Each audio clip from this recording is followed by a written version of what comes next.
Matt Lenihan Boxing Social in association with Empire Fight Store and Forged Irish Stout. Delighted to be joined by Frank Smith. Frank, Belfast, what a fight week. Card from top to bottom, it's stacked. How buzzing it to see such a good fight night and back in Belfast. Yeah, excited. Obviously off the back of last weekend as well. It was going to be hard to follow the atmosphere last weekend, but to come back to Belfast after, 6-7 years, something like that. I think it was Ryan Burnett last time we were here. To be back here, it's a great fight card, top to bottom, and it's going to be some atmosphere in there tomorrow night. So a great way to be back here, and hopefully the start of something. Again, that we're back here often. Special fight week, great main event, great chief support. Let's just talk quickly. Michael Conlan, Jordan Gill. Huge implications for the winner. Obviously, Leigh Wood's over here supporting one of his closest friends. But for the winner, obviously you've Josh Warrington wanting Leigh Wood, you have Michael Conlan wanting Leigh Wood, Joe Cordina's in the mix with a world title. In an ideal scenario, what would you like to see happen? I'm not overlooking this main event. Jordan's a live dog in the fight, but obviously he signed a co-promotional deal with Conlan Boxing. If Michael's to come through, what's the scenario that you would like to see play out? Yeah, look, I don't think either of them will be looking past Saturday night. We've seen some great fights over the years from both Michael Conlan and Jordan Gill, and Jordan Gill has shown many a times he's not someone to be counted out as well. Michael Conlan, a tremendously skilled fighter, has been, like I say, in some of the best fights we've seen over the last few years. Neither of them will be looking past Saturday night. I think there's massive fights to be made in and around the division. Obviously this fight at 130. I think. It'd be interesting because Michael originally was going to stay at 126. It'd be interesting to see what he decides after this. But naturally, the fights are there. Like you say, Leigh Wood, Josh Warrington's a huge rematch that I think right now is the favourite. You've got the likes of the Joe Cordina fight though as well, as you mentioned there, and I think it's an exciting year in and around the division. So it's not just about one fight next year; it's about multiple fights, and having 4 or 5 names in there, is going to be interesting. Could we see a scenario where it is almost a bit like a round robin, where loser fights loser of that, and winner fights winner of that, and just keep going round and round? Because no matter what, there's value in all these fights. They've got all the recipe for like fireworks in a lot of them. Yeah, 100%. And at the end of the day, we want to see entertaining fights, and that's where we've been speaking a lot recently about taking away from the fact of a loss being defining your career. I think they're both at their stage that if they don't have a good performance, whoever the loser is could retire. But if they both go in there and give it everything and it's an amazing fight, it's by no means the end for either of them. But look, it's like I say, they won't be looking past Saturday night, but there's so many entertaining fights to be made in and around the division, and that's why it was important for us. And we pushed hard to get Michael because we believe he's still got a lot left to offer the sport. You'll see in there on Saturday night an amazing crowd. He's got a huge following that has followed him following both success and defeat, and that's always great to see. So yeah, it's an interesting time for the division for sure. Coming off the back of last week, which was a historic night. I was there as a fan for a change, and what an atmosphere for Katie Taylor.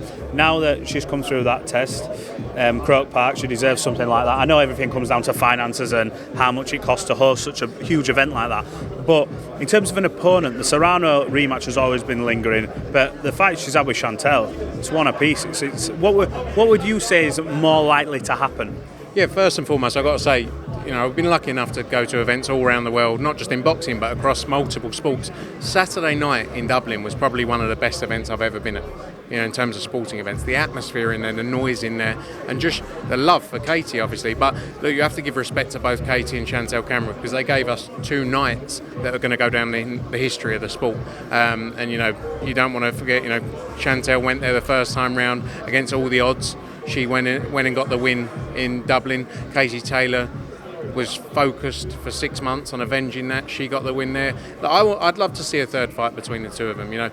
Both the Serrano fights and the Cameron fights are huge fights, massive fights we'd love to see, obviously, as boxing fans. As I sit here as working for Matchroom, we promote Chantelle Cameron. We want to deliver the best possible opportunities for our fighters, and the best opportunity right now is that trilogy. I think sitting here today, obviously, there will be some ill feelings towards going back to Dublin. I think they've been open about it, but I think as time goes on, time is, as we say, a healer, and I think it will play out that it's the best option. But like I say, Serrano and Cameron are both massive fights, but as Chantelle Cameron's promoter as well, I think it's the fight that should be made. And I think to see a trilogy, would be amazing. And to pack out a stadium like Croke Park or another stadium. Look, we're in discussions. It's early stages. I think obviously it played out quite publicly last time. I think the focus now is let's see if we can make it happen, because it's something we all want to see. 100%. Look, I know this is sort of the elephant in the room, and Eddie addressed it a little bit yesterday, but with the Conor Benn news coming out that the board rejected for the fight to be in the UK under their jurisdiction, Eddie was obviously unhappy about how it's come out again, and he's pushed saying, look, there's clearly an agenda. Just from your perspective, what's the standpoint? Are you disappointed in how this has come out and the manner in which it came out and the decision? What's your whole take on it? I can't add much more than what you've heard from Eddie yesterday. Of course, like you said, disappointed in very much the way things have played out across this whole situation. But it is what it is. We need to make the fight, first and foremost. So before we get into too much, the focus is making the fight. There's some work to be done there, but I feel like we're close. But that's the focus first and foremost. Everything else is, we're talking about hypotheticals, a situation that may never come through. Yes, disappointed, but again, so much talking around all this. Let's focus on making it. So this fight happens regardless of whether the board give that go-ahead or not. This fight's going to go ahead regardless of any appeal decision and whether they think, you should wait for this to happen. I know you guys have always said, look, there's never been a date. This could rumble on forever. Conor Benn's already fought, needs to move on. But what's your take on it all if they don't give that go-ahead and say it's under our jurisdiction? Other authorities? Yeah, look, the date is there in the UK. We want to do this fight in the UK. It's the biggest fight I think the UK would have seen in a long time. We've had a few years of not many major moments, and this would be a major moment for the sport in the UK. February 3rd, Jan 27th. Obviously, Jan 27th was Cardiff. Feb 3rd, Tottenham. I think as we approach over the next few days, it's much more likely Feb 3rd with the time frames we've got now. We've been quite open. We'd love the BBBofC to sanction the event, but as we've seen over the years, there's been multiple events from multiple different promoters that have taken part under different organisations than the BBBofC. As we stand here today, Conor Benn isn't suspended. He's got no suspension. His suspension was lifted, so he's free to fight. Hence why he boxed in Florida. Hence why he's available to fight.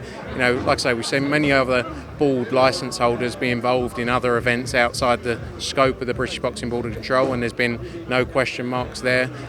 So look, like I say, first and foremost, we'd love the BBBofC to be involved. If they're not, then we have to look at other avenues. But like I say, right here as we sit, the fight's not made, so let's make it and then go from there.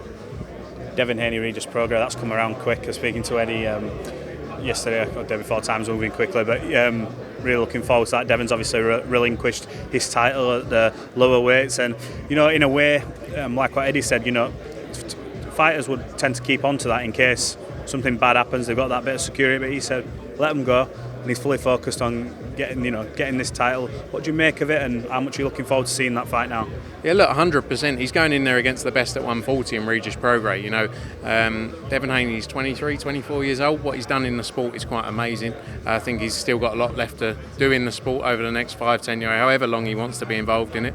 140 is his next target. Then does he try and unify? He's saying about going up to 147 as well. There's so many exciting fights for him, and with this fight in particular, the two of them have shown that it's quite simple. You just have to put on entertaining, interesting fights. We're going to have a packed out Chase Centre in San Francisco. A lot of people questioned us for going to San Francisco with it. There hasn't been big time boxing in San Fran. Can't remember. I think it was Oakland when we were there with Andre Ward and Paul Smith. And it was always tough. And I think it was a risk, but it's paid off. And like I say, we're going to have a packed out house in there, pay-per-view show, and a great fight to have on. And final one from me. What's the situation with Jack Catterall? I know he's been angling at getting a big fight. Obviously, I suppose in a way that fight could play a part in his future. Obviously, he still wants Josh Taylor. Where are we at with Jack, and are we going to see him back out? Because he really wants that big fight now, that world title fight or that mega fight. Where are we at? That's what we need. We're working hard to deliver for him. We want to deliver these big fights for him. The key at the start was building momentum and activity. He'd had, nearly 2 years out of the ring.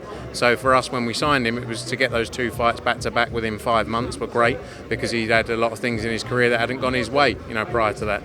Now, as you say, the focus is a major fight. The Josh Taylor fight's a great fight if we can make it. It's not going to be easy to make, but that would be a great fight to see. Obviously, the winner of Devin Haney against Regis Prograis is interesting. There could be a mandatory with the WBC. You've got a potential eliminator ordered with Richards and Hitchens. There's other big fights out there to be made, but we've got to make the right fight. It's the most important part of his career now, and we've got to make the right fight for him here. And he wants those big fights, so hopefully some news soon. Well, Frank, thanks for joining us on Boxing Social. We'll catch up after this fight of the weekend. It's been a good week. Good to see you. Cheers.